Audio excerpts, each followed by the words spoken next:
هاي موكل العزيز، عامل ايه؟ اخبارك؟ يا رب تكون بخير دايما. النهارده هنبدا مع بعض كورس جديد، ازاي اشتري شقه بشكل قانوني سليم. معاكم جرجس عادل المحامي، واتمنى الحلقه تعجبكم.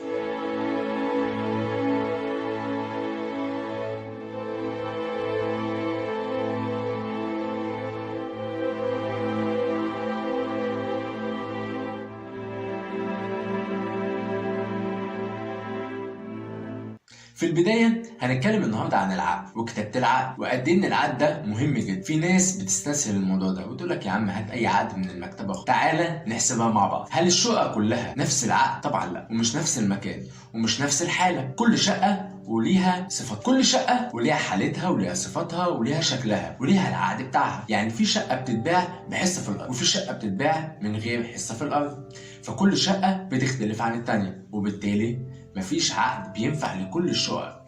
اوعى تصدق اللي يقولك بص العقد ده هعمله لك مرة واحدة وأي شقة تشتريها اكتب العقد ده فيها. الكلام ده مش صح، هو بيضحك عليك. ليه بقى؟ ان الشقه دي بتبقى حالتها غير الشقه التانيه. وبقول كده ليه؟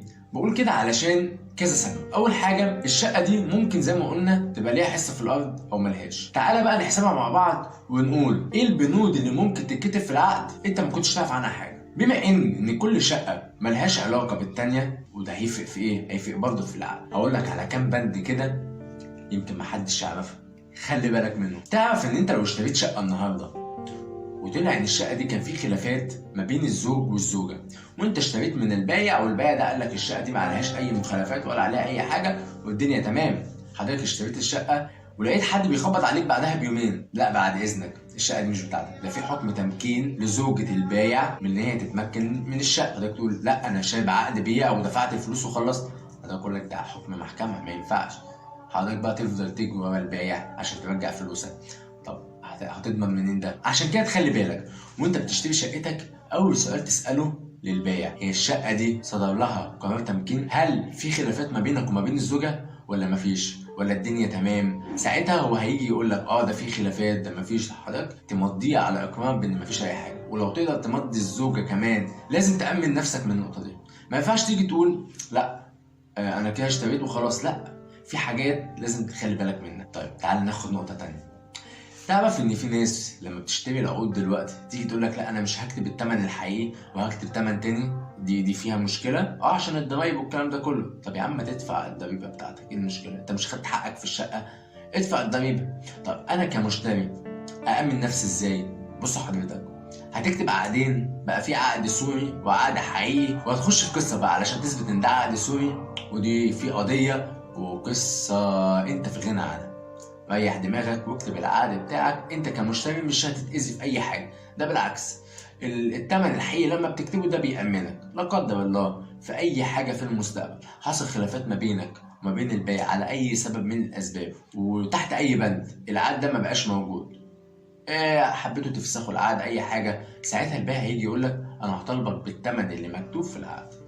طب حضرتك هتيجي تقول له لا اصل في عقد تاني حلو، اثبت ان في عقد تاني، هتضطر ترفع قضيه والقضيه فيها اتعاب ومحامي. طب على ايه؟ لا، خليك كده من اولها تبقى عارف ايه اللي عليك وايه اللي ليك.